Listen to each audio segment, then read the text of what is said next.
Ils ont ri de ses cheveux crépus en classe. Mais quand elle a pris le micro, la salle est restée muette. Elle entra dans la salle, ses cahiers serrés contre elle, les boucles libres autour de son visage. Les chuchotements commencèrent aussitôt. Regarde ses cheveux. Rire étouffé. Regard moqueur. Mais quelques jours plus tard, quand elle monta sur scène et approcha le micro, personne n'osa rire. Le silence fut total. Abonne-toi pour découvrir l'histoire complète. Laisse un like si toi aussi tu crois qu'une voix peut réduire les moqueries au silence. La sonnerie retentit, métallique, et les élèves envahirent ainsi la salle de français dans un tumulte de sacs jetés au sol et de chaises raclées. Au milieu de ce brouhaha, Amina entra doucement, son cahier serré contre sa poitrine. Ses cheveux crépus, qu'elle avait laissés libres ce matin-là, dessinaient une auréole autour de son visage. Dès qu'elle franchit la porte, les chuchotements commencèrent. T'as vu, on dirait un buisson. Elle a oublié son peigne ou quoi? Moi j'aurais honte de sortir comme ça. Les rires étouffés se mêlèrent aux éclats plus francs. Amina baissa les yeux, habituée mais toujours blessée. Chaque remarque était une aiguille invisible plantée dans sa peau. Elle glissa jusqu'à sa place habituelle, au fond près de la fenêtre, et sortit discrètement ses stylos. Le professeur, absorbé par ses feuilles, ne remarqua rien. Comme souvent, les moqueries flottaient dans la salle, légères pour ceux qui les lançaient, lourdes pour celles qui les recevaient. Amina fixait son cahier, mais ses pensées se brouillaient. Pourquoi est-ce que mes cheveux posent problème se répétait-elle. Sa mère lui avait toujours dit que sa chevelure était une couronne, que chaque boucle racontait l'histoire de ses origines, la beauté de ses ancêtres. Mais au lycée, ces mots semblaient fragiles face au rire cruel. Un papier atterrit sur sa table. Elle hésita avant de l'ouvrir. Dedans, un dessin grossier, une caricature de son visage avec des cheveux exagérés, gonflés jusqu'au plafond. En bas, un mot griffonné. Miss Pissenly. Amina sentit ses joues s'enflammer. Elle plia le papier et le glissa dans son sac, refusant de donner aux autres la satisfaction de l'avoir craqué. Mais au fond d'elle, une petite voix chuchotait. Ils ne voient que ça. Pas tes notes, pas tes efforts, pas tes rêves. Juste tes cheveux. La journée continua dans la même atmosphère. À la cantine, deux filles mimèrent le geste de se recoiffer bruyamment quand elle passa. Dans le couloir, un garçon souffla. Fais gaffe, t'as un oiseau coincé là-dedans.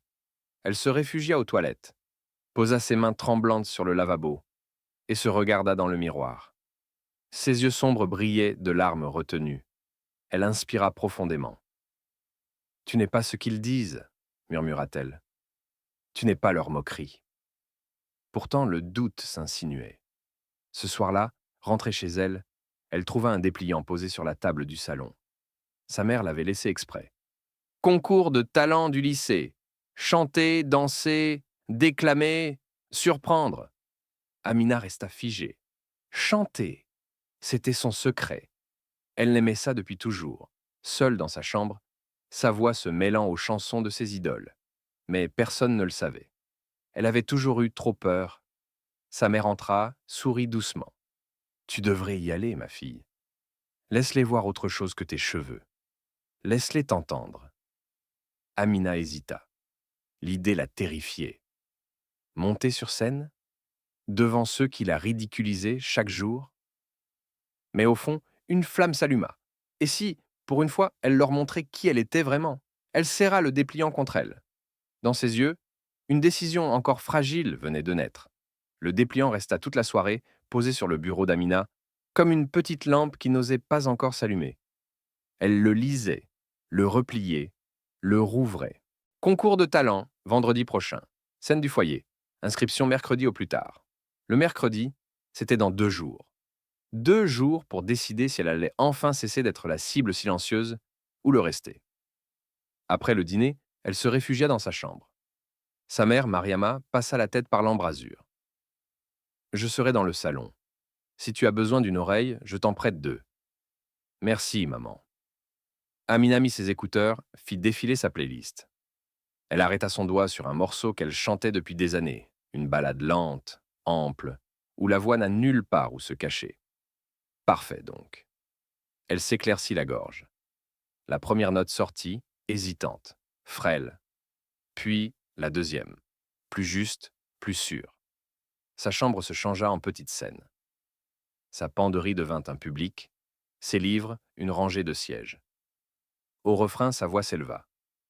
Elle ferma les yeux. Les moqueries du jour reculèrent comme une marée. Il ne restait que cette sensation, la note juste, comme un fil tendu entre son ventre et l'air. Elle ne chantait pas pour impressionner, elle chantait pour dire. À la fin du morceau, elle coupa la musique, haletante. Sa mère applaudit doucement depuis le couloir, trahie par une latte grinçante. Je savais que tu tenais un trésor, ma fille. Amina rougit, gênée et heureuse à la fois. Et si je me ridiculise? Les ridicules, ce sont ceux qui rient pour cacher leur peur de la beauté. Le lendemain matin, Amina enfila un sweat à capuche. Elle hésita devant le miroir, la main sur ses boucles. Elle pensa à les nouer serrées, à les cacher. Puis, elle laissa retomber l'élastique.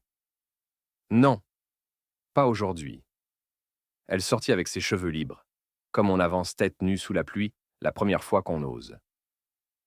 Au lycée, les chuchotements reprirent, réflexe. Mais elle marcha droit. En cours de musique, la prof, Madame Roux, annonça: pour ceux qui souhaitent s'inscrire au concours, la salle est ouverte à midi. On fera des tests sons, pas d'audition formelle. Je suis là si vous avez besoin. Le cœur d'Amina se mit à battre plus vite. À midi. Elle ne dit rien, mais au fond d'elle, une corde vibra. À midi, la salle du foyer était à moitié plongée dans le noir. Quelques élèves essayaient un pas de danse, d'autres grattaient une guitare. Au fond, près de la console, Madame Roux réglait des câbles. Tu veux tester demanda-t-elle à Amina, sans cérémonie, comme si elle l'avait attendu. Oui. Le micro semblait énorme dans la main d'Amina. Elle respira pour calmer la petite tempête dans sa poitrine. Les premières mesures partirent. Sa voix suivit, d'abord prudente, puis plus franche. La salle, avec ses chaises empilées et ses affiches gondolées, devint soudain un écrin. Madame Roux, main croisée, ne bougeait pas. À la dernière note, un silence doux tomba. Puis la prof sourit. Inscription. Tout de suite. Elle tendit un stylo. Et promets-moi une chose. Ne change pas ta chanson. Et ne change pas ta manière de tenir ces notes. C'est toi, Amina signa. En sortant, elle croisa Camille et Soline, deux des voix les plus bruyantes de la classe. Qu'est-ce que tu faisais là lança Camille, le sourcil levé. Tu vas chanter? Oui? Waouh! On viendra pour soutenir, ricana Soline. Elles s'éloignèrent, ricanement compactes. Le doute revint, acide. Et si elle se mettait à rire pendant ma chanson? Le soir, Mariama posa sur la table un peigne afro en bois, poli par les années.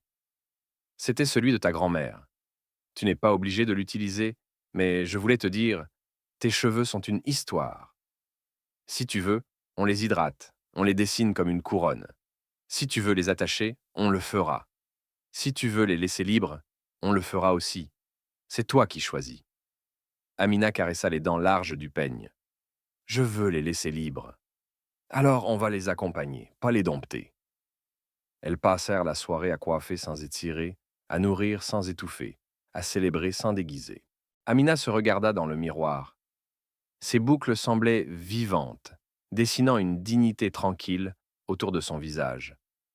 Le jour J arriva plus vite qu'un refrain. Toute la journée, son ventre fit des nœuds. En cours de français, un garçon lança d'un ton faussement léger: « Hâte d'entendre Miss Pissenlit ce soir !» Deux rires nerveux répondirent.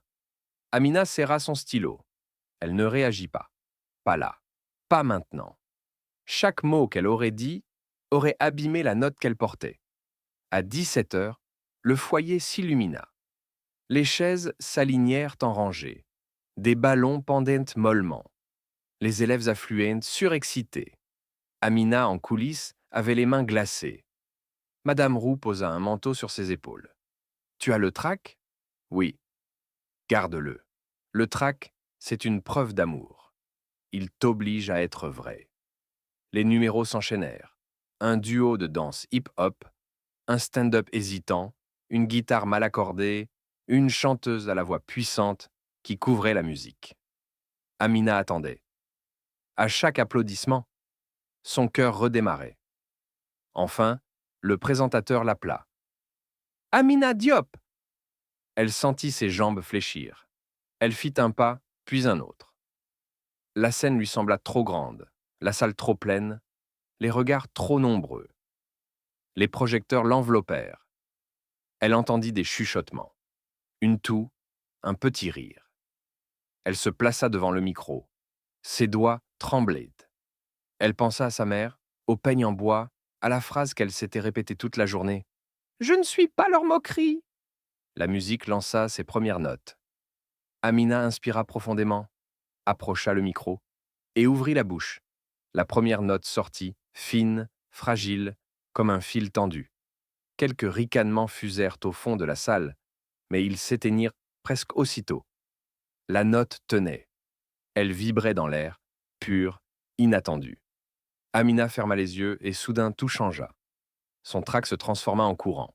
Ses boucles, qu'on avait enraillées, encadraient désormais son visage comme une couronne et sa voix s'éleva, chaude, ample, surprenante. Elle n'essayait pas de forcer. Elle disait simplement ce qu'elle avait toujours gardé en elle.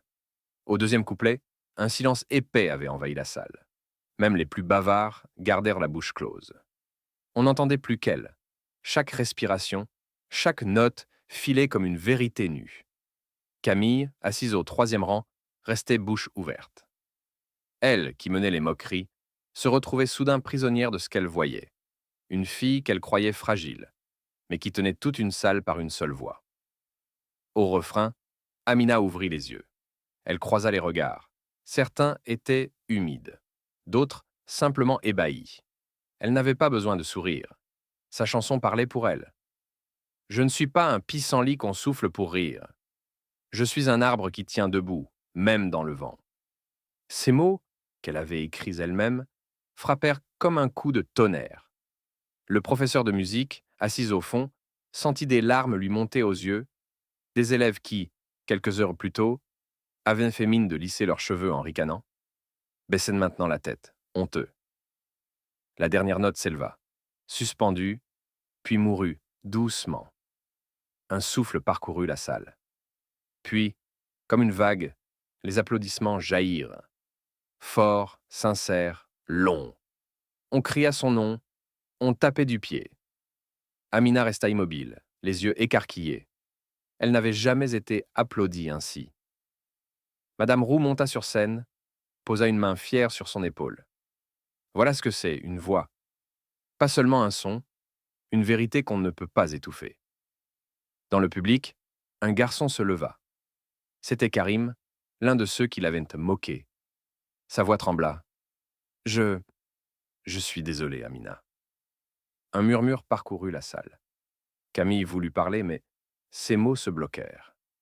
Elle ne put qu'applaudir encore, rouge de honte. Amina inclina la tête, sans triomphe, sans vengeance. Ses boucles brillaient sous les projecteurs. Elle n'avait plus besoin de répondre aux insultes. Sa voix l'avait fait à sa place.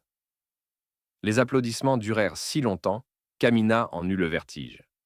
Elle salua timidement, le micro serré entre ses doigts, tremblant, puis quitta la scène. Dans les coulisses, ses jambes menacèrent de céder, mais son cœur battait avec une force nouvelle. Madame Roux la rejoignit. « Tu vois, dit-elle doucement, ils se sont tus. Et ce silence-là, c'était du respect. » Amina hocha la tête. Elle avait toujours cru que le silence des autres signifiait indifférence ou rejet. Mais ce soir, elle avait découvert un autre silence, celui qu'impose l'émotion. Quand le concours prit fin, les résultats furent annoncés. Amina obtint la première place. Mais plus encore que la médaille ou le diplôme qu'on lui remit, c'était l'image gravée dans sa mémoire. La salle entière debout, frappant des mains pour elle. Dans le couloir, plusieurs camarades vinrent l'entourer. Certains, les yeux bas, balbutièrent des excuses. « On a été nuls, Amina. Tes cheveux... Enfin, ils sont beaux. C'est nous qui étions idiots. » Elle les écouta, sans colère. Elle répondit simplement. « Je ne chante pas pour des excuses. Je chante parce que c'est ma voix. Le soir, en rentrant chez elle, elle trouva sa mère, assise dans le salon, une tasse de thé à la main. Dès qu'elle la vit franchir la porte, Mariama se leva et l'enlaça longuement. Alors, Amina sortit le petit trophée de son sac, mais ses yeux disaient plus que l'objet. Alors, ils ont entendu. Enfin, sa mère lissa doucement ses boucles, encore brillantes des projecteurs. Tu comprends maintenant? Ses cheveux, c'est une histoire, et ta voix, c'est une arme. Les deux ensemble font de toi quelqu'un qu'on ne peut pas réduire à une insulte. Amina sourit. Elle se sentit plus droite, plus solide. Pour la première fois, elle n'avait plus envie de se cacher dans les couloirs. Les jours suivants, l'ambiance au lycée changea subtilement. On la saluait dans les couloirs. On lui demandait si elle allait chanter encore. Ses camarades la regardaient autrement. Non plus comme une cible facile, mais comme une présence qu'on respecte. Même Camille, jadis si cruelle, ne riait plus. Elle laissa un mot dans le casier d'Amina. Pardon, tu m'as appris ce que veut dire avoir une voix. Amina rangea le mot dans son cahier de chansons. Elle n'était pas dupe. Tout ne changerait pas d'un coup. Mais une brèche avait été ouverte. Et à travers elle, la lumière passait. Un samedi matin, elle se posta devant son miroir. Elle toucha ses cheveux, ses boucles indisciplinées. C'est ma couronne, se dit-elle. Et personne ne pourra me l'enlever. Elle sortit, le visage levé, prête à affronter les rires qui viendraient encore. Parce qu'elle savait maintenant une chose. Sa voix avait le pouvoir de faire taire n'importe quelle moquerie. On peut rire de ton apparence, de tes différences, de ce qui fait de toi ce que tu es. Mais le jour où tu laisses ta vraie voix s'élever, le monde n'a d'autre choix que d'écouter. Les cheveux qu'on critique, la voix qu'on ignore, ce sont souvent eux qui portent la plus grande force. Abonne-toi pour d'autres histoires où la dignité triomphe des moqueries. Laisse un like si tu crois, toi aussi, qu'une vérité chantée vaut mieux que 1000 insultes. Et dis-nous en commentaire, quelle partie de toi qu'on critiquait est devenue ta plus grande force?